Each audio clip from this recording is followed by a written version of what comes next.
उन लोगों की जिनके घर की दक्षिण पश्चिम दिशा में पूजा घर है, और इस दिशा में पूजा घर होना शुभ है या अशुभ। ऐसा पूजा घर घर के सदस्यों पर कैसा असर डालता है, आइए जान लेते हैं पंडित जी से। पंडित जी बताएं, क्योंकि हर घर में मंदिर तो होता है, लेकिन क्या होता है हमें सही जानकारी नहीं होती। मैं चाहूंगी हमारे दर्शकों को आप बताएं। देखो, इसमें ऐसा है अंजलि, जानकारी होती भी है। जी जी। जानकारी होती भी है, लेकिन कुछ लोगों की मजबूरी होती है कि उनके पास पूजा की वो जगह नहीं मिलती जहाँ पूजा होनी चाहिए। बिल्कुल। तो वो ईश्वर के प्रति उनके मन में जो भाव है, पूजा पाठ के प्रति जो अनुराग है, उस अनुराग को वो दबा नहीं पाते हैं। तो कहीं न कहीं मंदिर की स्थापना कर लेते हैं। और ऐसा तब विशेष रूप से होता है जब शहरों में रहने वाले लोग बिल्कुल 1 BHK या स्टूडियो अपार्टमेंट में रहते हैं, जहाँ जगह का एकदम अभाव होता है, तो वहाँ मजबूरी में ये प्रक्रिया होती है। या महानगरों में जहाँ लोग एक ही कमरे में रह करके और अपना सारा जीवन यापन करते हैं, वहाँ पूजा पाठ के स्थान में व्यतिक्रम हो ही जाता है जी। जबकि ये बात समझ लो कि वास्तु शास्त्र का हमारे जीवन पर बहुत बड़ा असर पड़ता है। वास्तु माने कोई ऐसी अनहोनी चीज नहीं है जिसे सुन करके हमें लगे कि ये कोई बहुत बड़ी डरावनी या भयावह चीज है जी।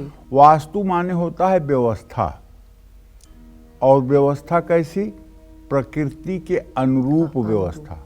जैसे हमारी प्रकृति है इसके अनुरूप। जैसे हर नदियां, नर्मदा को छोड़ दिया जाए तो हर नदियां पश्चिम से पूरब की ओर, दक्षिण से उत्तर की ओर बहती हैं। जी। केवल नर्मदा एक ऐसी नदी है जो पूरब से पश्चिम की ओर बहती है। बाकी सारी नदियां पश्चिम से पूरब की ओर बढ़ती हैं। यहाँ तक कि अगर आप ट्रेन में अपना रिजर्वेशन कराएं और ट्रेन में रिजर्वेशन के टिकट पे आप ध्यान दें तो उसमें अप और डाउन लिखा रहता है। जी जी। पश्चिम और दक्षिण तरफ जाने वाली ट्रेनों को अप लिखा होता है, दक्षिण और पूरब और उत्तर जाने वाली ट्रेनों को डाउन लिखा होता है। तो ये पृथ्वी जो है पश्चिम और दक्षिण की तरफ ऊंची है और उत्तर और पूरब की तरफ नीची है। इसीलिए सारी नदियां जा करके बंगाल की खाड़ी में, समुद्र में समाहित होती हैं।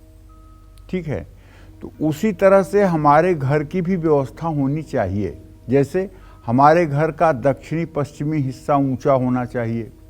दक्षिणी पश्चिमी ऊंचा इतना होना चाहिए कि उसके छत का भी पानी अगर निकले तो पूरब उत्तर के कोने से निकले, उत्तर से निकले।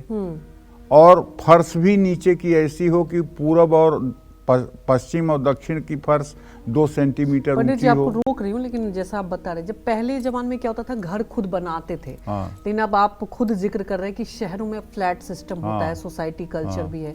तो अब मुझे पता है कि आप दर्शकों को वो भी कुछ उपाय जरूर बताएंगे। वैसे में मुश्किल हो जाता है पंडित जी कि कैसे, जो आप व्यवस्था की बात कर रहे हैं उसमें कैसे मैनेज करेंगे। देखो, अब तो मतलब कि जो है जनता इतनी जागरूक हो गई है टेलीविजन मीडिया के माध्यम से कि अब लोग घर लेने जाते हैं तो वास्तु भी देखते हैं। जी जी। और जब वास्तु देखना लोगों ने शुरू कर दिया है तो अब बिल्डर के भी हाथ पांव फूले हुए हैं। अच्छा। अब बिल्डर भी घर बनाने के पहले वास्तु शास्त्रियों से संपर्क करके और वास्तु के हिसाब से घर बनाने की कोशिश कर रहे हैं। हालांकि 100% तो नहीं है, लेकिन कुछ प्रतिशत जरूर बिल्डर भी जो है वास्तु के हिसाब से घर बनाना शुरू कर रहे हैं।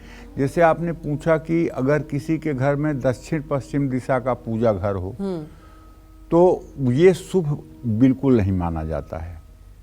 दक्षिण पश्चिम दिशा की ऊर्जा जो है ये देवी देवताओं की पूजा के लिए सकारात्मक नहीं होती है।